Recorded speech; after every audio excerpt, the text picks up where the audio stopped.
इस मॉड्यूल में हम पढ़ेंगे डोमेन क्या होती है, होस्टिंग क्या होती है और ये दोनों आपस में काम कैसे करते हैं। डोमेन बेसिकली आपके किसी वेबसाइट या बिज़नेस का नाम होता है, जो कि आप अपना बिज़नेस का नाम रजिस्टर करते हैं। जैसे कोई आप फॉर एग्जांपल आपने एक बेकरी खोली है, तो सबसे पहले आप उसका नाम चूज़ करेंगे। कोई भी आप उसका कैची सा नाम चूज़ करेंगे। उसके बाद उसके लिए आप एक जगह रेंट करेंगे जहाँ पे आप वो अपनी बेकरी रन कर सकें।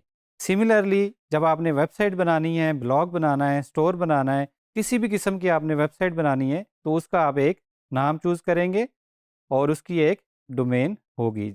उस नाम के अगेंस्ट आप एक डोमेन रजिस्टर कर सकते हैं। अगर आपका बिज़नेस जो है वो ग्लोबल है, तो आप .com, .net ये वाली डोमेन्स ले सकते हैं।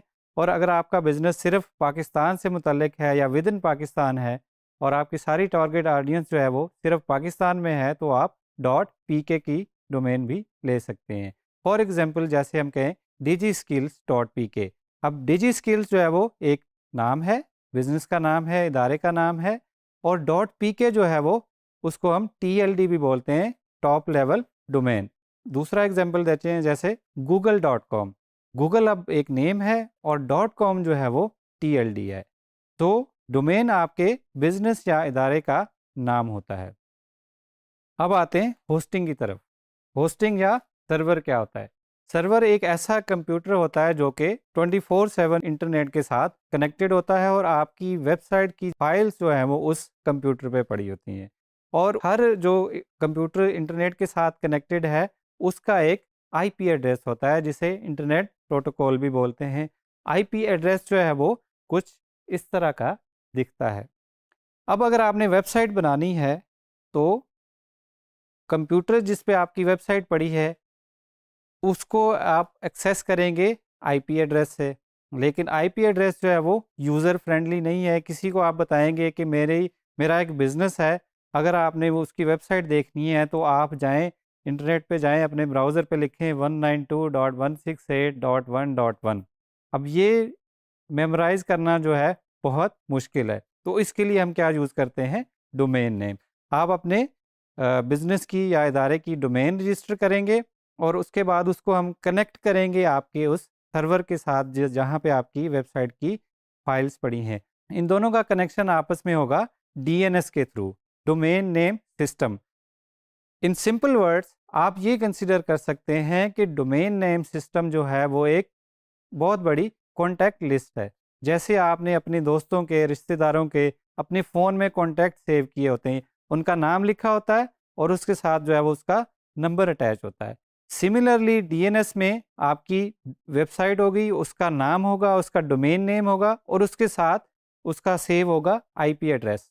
तो जब भी आप अपने ब्राउज़र में google.com या digiskill.pk फॉर एग्जांपल टाइप करते हैं तो ब्राउज़र जाएगा डीएनएस के पास कि digiskill.pk जो है उसका मुझे आईपी एड्रेस बताएं, इसकी मुझे बताएंगे फाइल्स कहाँ पड़ी हैं। डीएनएस जो है वो digiskill.pk का आईपी एड्रेस रिटर्न करेगा और आपका ब्राउज़र वहाँ से digiskill.pk की जो वेबसाइट है उसको फेच करके जो है वो आपको डिस्प्ले करा देगा। सो डोमेन आपके बिजनेस का नेम है। सर्वर या वेब होस्टिंग वो चीज़ है जहाँ पे आपकी वेबसाइट की जो है वो फाइल्स एक्चुअल पड़ी हैं। और डीएनएस जो है वो इन दोनों के दरमियान में जो कनेक्शन बनाने वाली कॉन्टैक्ट लिस्ट है उसको हम क्या बोलते हैं? डीएनएस।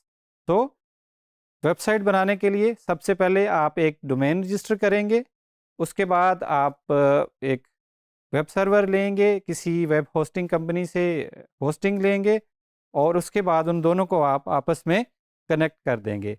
आइए हम आपको दिखाते हैं कि एक डोमेन को जो है वो वेब सर्वर के साथ जो है वो कनेक्ट कैसे करते हैं। हमने सर्च किया है बाय डोमेन एट होस्टिंग, हमने गूगल किया है। हमें यहाँ पे डिफरेंट जो है वो कंपनीज नज़र आ रही हैं जहाँ से हम डोमेन और होस्टिंग परचेज कर सकते हैं। मेरी अपनी पर्सनल फेवरेट जो है वो नेमचीप है और उसकी वजह यह है कि नेमचीप का जो डीएनएस सिस्टम है या जो कॉन्टैक्ट बुक है वो बड़ी क्विक होती है। जैसे ही आप डीएनएस रिकॉर्ड्स जो है वो अपडेट करते हैं वो इंटरनेट पे जल्दी जल्दी से अवेलेबल हो जाते हैं। तो आइए हम नेमचीप खोलते हैं और आपको बताते हैं कि आपने डोमेन कैसे लेनी है।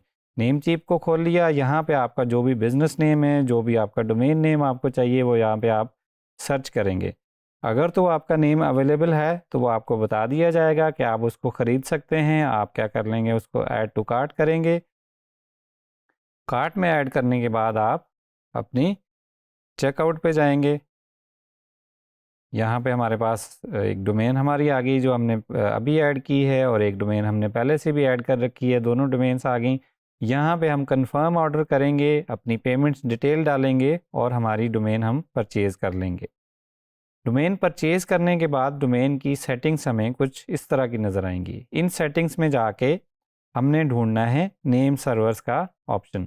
अब ये नेमचीप में डिफरेंट लेआउट में हो सकता है। इसका इंटरफेस, अगर आपने डोमेन डिफरेंट जगह से परचेज़ किया है तो इसका इंटरफेस जो है वो डिफरेंट हो सकता है। लेकिन आपने ढूंढना क्या है, डीएनएस सेटिंग्स या नेम सर्वर्स की सेटिंग्स। वहाँ से जाके आप अपनी डोमेन को अपने वेब होस्टिंग या अपने वेब सर्वर के साथ जो है वो कनेक्ट कर सकते हैं।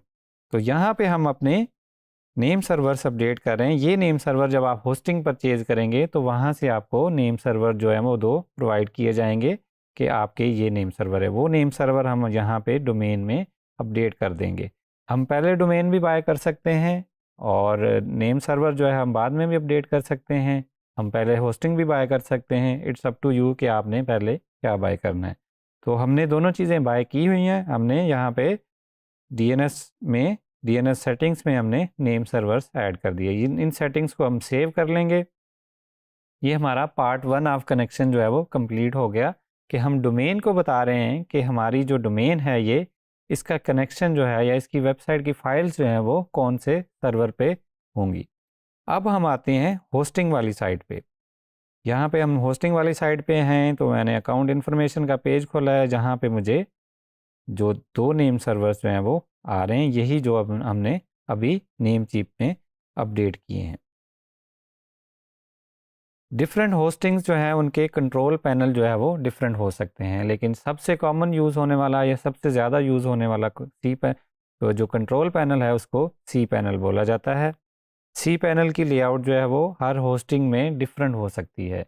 इसकी लेआउट थोड़ी सी चेंज भी हो सकती है। तो आपने क्या करना है, आपने अपनी यहाँ पे आपको अपनी आईपी एड्रेस मिल रही है जिस पे आपकी वेबसाइट पड़ी होगी, और यही जब आप अपने वेबसाइट की जो आपका डीएनएस है उसके पास भी आपकी यही आईपी होगी। ये आईपी आप कैसे चेक कर सकते हैं, आप dnschecker.org पे जाएंगे, वहाँ पे अपना डोमेन नेम लिखेंगे और ए रिकॉर्ड सेलेक्ट करेंगे। तो यहाँ पे आपको आपकी वही आईपी एड्रेस जो आपकी होस्टिंग की है, जो आपकी वेबसाइट की है, वो आपको यहाँ पे नज़र आ जाएगी। जब ये नज़र आना शुरू हो जाए तो इसका मतलब है दोनों साइडों से आपकी जो है वो होस्टिंग में भी आपने जो है वो अपनी डोमेन ऐड कर ली है और डोमेन में अपनी होस्टिंग बता दी है कि हम कहाँ पे आपकी वेबसाइट की फ़ाइल्स पड़ी हैं। तो आपका ये कनेक्शन जो है वो अब कंप्लीट हो गया। अब होस्टिंग में भी 2 तरह की होस्टिंग्स होती हैं, एक सिंगल डोमेन होस्टिंग होती है और एक मल्टीपल डोमेन होस्टिंग होती है। सिंगल डोमेन होस्टिंग में आपको कोई भी एडिशनल सेटिंग नहीं करनी पड़ती। आप नेम सर्वर्स अपडेट करते हैं डोमेन की साइट पे जाके, और होस्टिंग की साइट पे जाके अपनी जस्ट फाइल्स अपलोड करते हैं वेबसाइट की, और आपकी वेबसाइट जो है वो उसके साथ कनेक्ट हो जाती है। लेकिन जब आप एक ही होस्टिंग में, एक ही सर्वर पे मल्टीपल डोमेन होस्ट कर रहे हो, तो आपकी जो एडिशनल डोमेन्स हैं उसको आपने कैसे ऐड करना है, आप सर्च करेंगे ऐड डोमेन्स। ऐड डोमेन्स का मतलब है एक डोमेन आपकी जो आपने होस्टिंग लेते हुए रजिस्टर की थी वो ऑटोमेटिकली कनेक्ट होगी। मगर अब आपने सेकंड वेबसाइट उसमें ऐड करनी है, तो आप कैसे करेंगे, क्रिएट डोमेन करेंगे और यहाँ पे अपनी डोमेन का या बिज़नेस नेम लिख देंगे। फॉर एग्जांपल जो डोमेन आपने बाय की है, फॉर एग्जांपल business.com, और इसको यहाँ पे आप ऐड कर देंगे। तो जब यहाँ पे आपने यहाँ पे ऐड कर लिया और आपने डोमेन की साइट पे जाके भी नेम सर्वर अपडेट कर दिए, तो आपकी डोमेन जो है वो आपकी होस्टिंग के साथ कनेक्ट हो चुकी है। अब होस्टिंग और सर्वर्स जो है वो डिफरेंट टाइप्स के होते हैं। ये शेयर्ड होस्टिंग्स भी होती हैं, उसमें वर्चुअल पर्सनल सर्वर भी होते हैं, क्लाउड सर्वर भी होते हैं, मैनेज्ड वर्डप्रेस भी होस्टिंग्स भी होती हैं।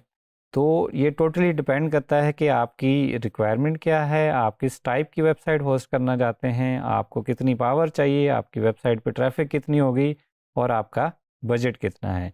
अगर तो आपके पास बहुत ज़्यादा बजट है, हाई बजट है, तो आप वर्चुअल प्राइवेट सर्वर ले सकते हैं या क्लाउड सर्वर ले सकते हैं। और अगर आप स्टार्टर हैं, आप अभी जस्ट स्टार्ट कर रहे हैं, आपको टेस्टिंग के लिए एक सर्वर चाहिए या बिल्कुल लो ट्रैफिक के लिए सर्वर चाहिए, तो आप शेयर्ड होस्टिंग भी ले सकते हैं। तो इस लेसन में हमने जाना कि डोमेन को सर्वर के साथ कैसे कनेक्ट करते हैं और सर्वर वाली साइट से जाके आप डोमेन कैसे ऐड कर सकते हैं।